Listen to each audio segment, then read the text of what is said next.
this is obviously a key question for the European Union right now, because if one thing we have learned from Brexit is that it's very important to engage with people as directly as possible and also to help them feel part of the European Union.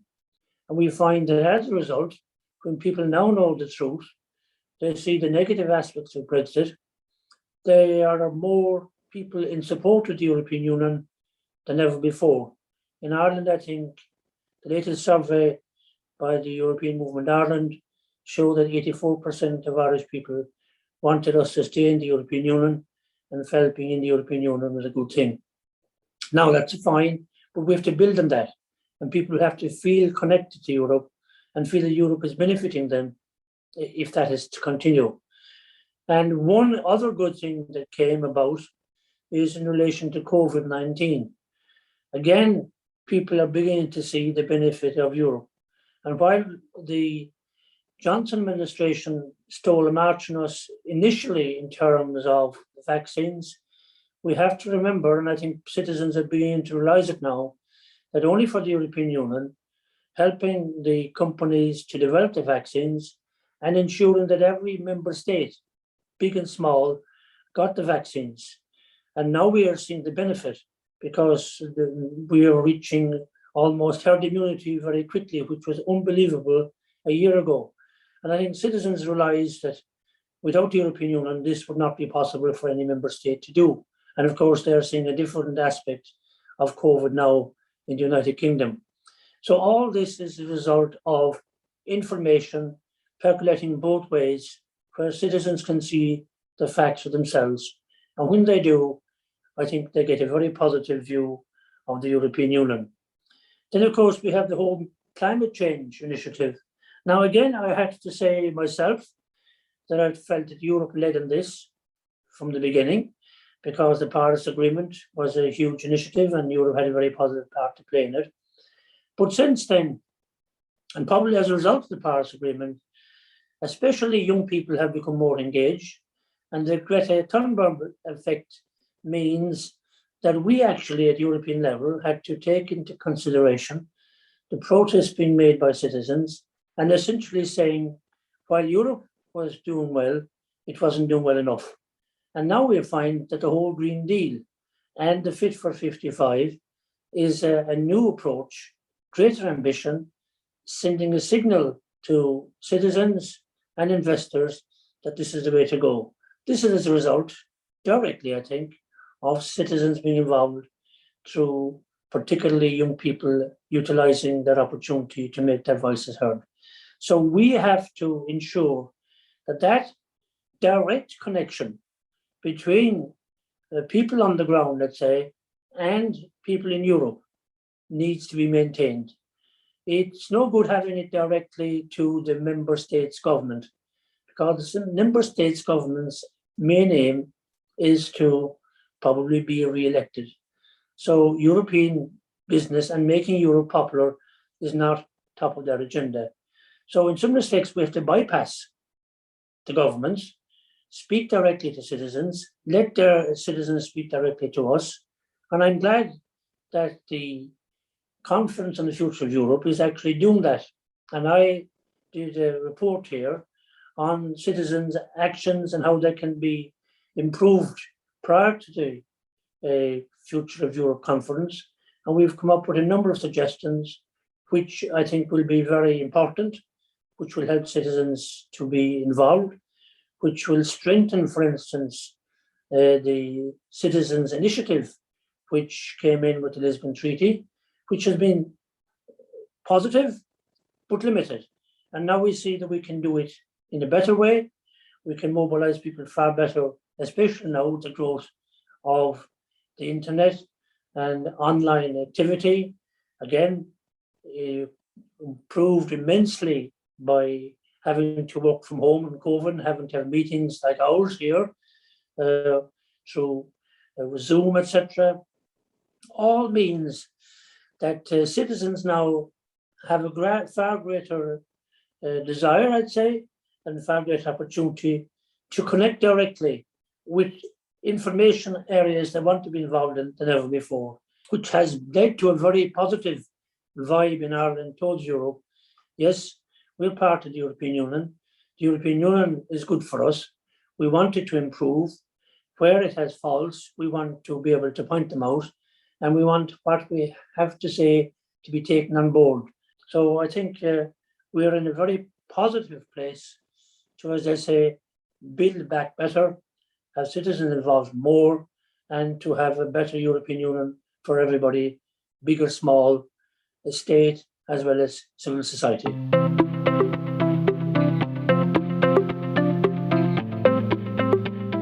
I've seen a change in attitude at European Union level, again related to Brexit to a certain extent, but also I suppose in financial crisis was also a wake-up call, because the European Union at the time probably took the action they felt was right, the whole question of austerity. It was very significant that when we had the COVID financial crisis, there was no word of austerity.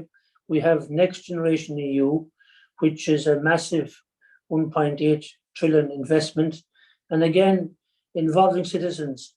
And it has created a huge and positive vibe, because people now say that, rightly or wrongly, that we bailed out the banks and people had to pay with their taxes for that. And they were upset over it. Many lost jobs, etc. Immigration, lost generation, etc. But now the European Union has changed its approach completely. They have got 750 billion extra, some of it in loans, some of it in grants. And I think a lot of people, especially critics of the European Union, were surprised to see the actual fact that the European Union was not asking citizens to pay for this. In due course, there will be a repayment, but will be done through what they call own resources.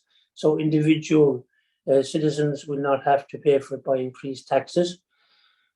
But also the fact that they were giving grants to and loans at very cheap rates to member states to help them to overcome the crisis has sent a very positive vibe to people in Europe generally, but has also shown how powerful the European Union is. And I think that whole dimension has to be further strengthened by that engagement with people to ensure that they can particularly act collectively, so that the economy can develop, and again, so that young people can be well educated and get jobs within the European Union, and preferably within their own member state, which is what is beginning to happen. Because ultimately, I think that's the most important thing of all. And just looking at Ireland now, I think it must have a very positive effect on people to see that we are the second fastest growing economy already coming out of COVID. And also, of course, as I said, that we have got to grips with COVID, having had immunity. So now people are going to be engaging much more. There's going to be, the whole question is going to come up of how can we have a fairer, more just and inclusive society? We have to look at things like energy, poverty. We have to look at things very carefully like the just transition, so that people aren't left behind. And to do that, you will need a lot of opportunities for citizens to engage, to show what they think is happening, what's needed to deal with it, and also to give them, first of all, the knowledge and confidence that there is a policy in place there to have social inclusion, to, for instance, reduce poverty by as much as possible, to help the homeless to have a better life, hopefully to get accommodation, and then, of course, to have the opportunity for people to be educated and to be able to get a job. But then you have the whole question of the threats which are there. For instance, we saw in Ireland recently the hacking of the HSE. So again, I think people realise that we can't do much more that ourselves, but being at European level with cybersecurity now taking centre stage in Europe, combining our resources, working through Europol, etc. We need to get those messages across to citizens. Citizens want to hear this. They want to see how they're going to be safer and how it's going to come about. We also need to engage, not just in a general sense, but to look at the themes and maybe highlight one or two themes per year and say, this year we're going to look at health right across the European Union. We're going to engage with citizens right across the European Union. We're going to engage with all the health bodies and support groups that are there and get their viewpoints, and also maybe to target particular diseases that we should be making more progress on. Cancer is an obvious one because it's so multifaceted, and you could do an awful lot in engaging with citizens and helping them in that regard, as well, of course, the bodies which are working on behalf of citizens as well, whom I work with, like PKU and those, to deal with that. Then move on the following year, maybe to say housing and accommodation. How can we improve that? Where's the problem? Because we're going to have two problems. We're going to have, number one, we're going to need more houses, but number two, we're going to have the whole question of retrofitting. And if a citizen down in rural Kerry wants to retrofit their house, wouldn't it be great if they could be connected with citizens right across 27 member states whom they could tap into in relation to what they are doing and the opportunities are there and how it could be done, the cost, etc. They're the things that matter to people. Then we could maybe the following year move on to education, see where we need to improve in relation to education. The whole question of online learning, lifelong learning, is something we are very strong on in Europe, but we need to engage people with it. And again, if we can make that connection, where if I be a young person trying to progress in life, or even a retiree looking at new opportunities, can say, listen, can I tap into similar retirees across the European Union, connect with them, discuss with them what they are going to do, how we can do it, and then the European Union come in behind us to make it better. I think that's the kind of thing we need to do. And if we do that, we will have a very strong feeling of not just being a member of Ireland, the citizens of Ireland, or a citizen of France, or the Czech Republic, or Estonia. We'll also feel very strongly a citizen of Europe, and not just Europe in the broader sense, but you'll say a citizen of Europe, where I have online friends who have similar problems to me right across the European Union, whom I can engage with, etc. So I think there are massive opportunities there for us to create that sense that we are all of this together. There's a collective will to deal with it. There is a mechanism by which it can be dealt with, but also there is an opportunity for me to connect directly with people with similar views to myself, similar outlooks, similar problems, and maybe even just in terms of looking at holidays across the European Union. The same thing could apply. Let people be able to connect with one another, groups connect with one another, how we can grow tourism, what have we to offer, what have we to offer, how we can engage, and so forth. So I'm very confident that we can actually do an awful lot. And I hope that a lot of that will come out of the Conference for the Future of Europe, but it has to involve action. Action at legislative level, then action at administrative level, setting up permanent structures by which citizens can engage collectively, but also action at individual level. I'd like to see a little more on that, where the opportunities are there for individuals actually to connect for themselves with people within the European Union with similar views and outlooks and so forth. And that's something I'd like to see happening as well.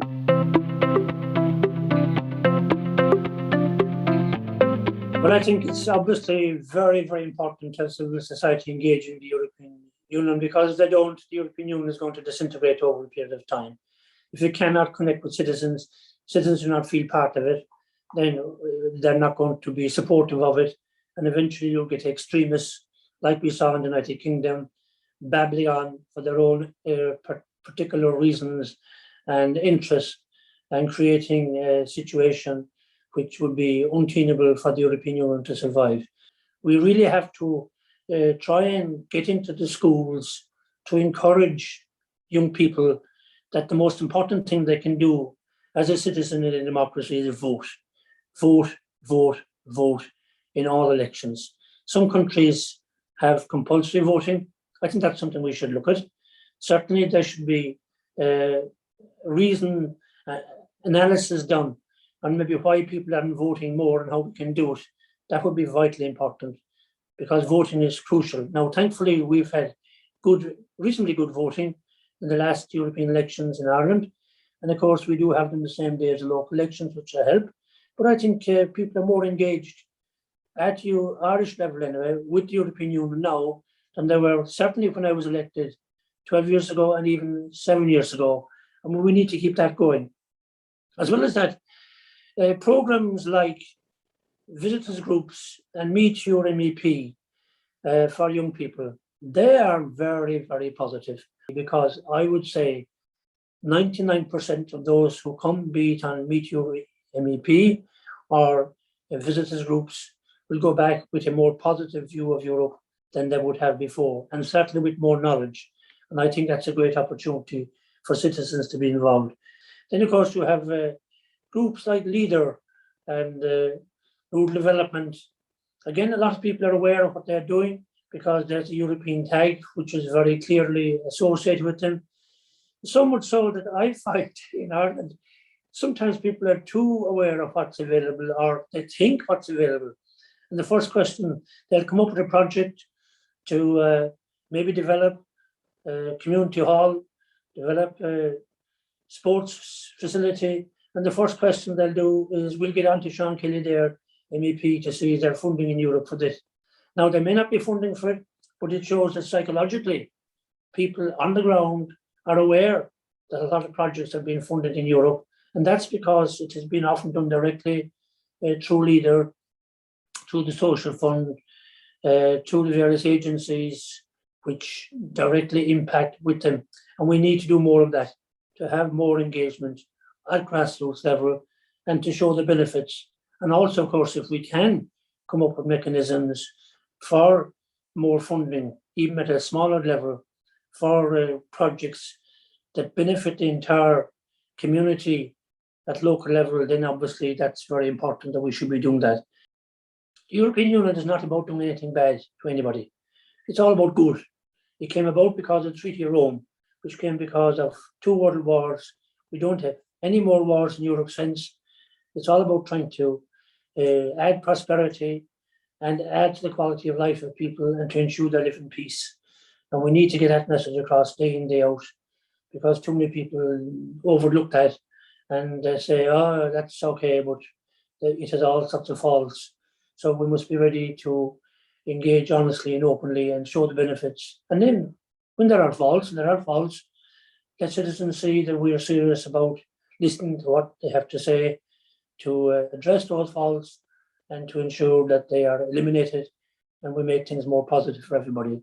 So working with organizations like the Wheel, there's a huge pile we can do as MEPs into the future to help us to engage directly with the citizens of Ireland so that they can have a say, we can listen to them and pass the messages on, but also give them the knowledge of what is actually happening and how they can benefit from whatever opportunities that are there, that there'd be vehicles by which they'd have that knowledge.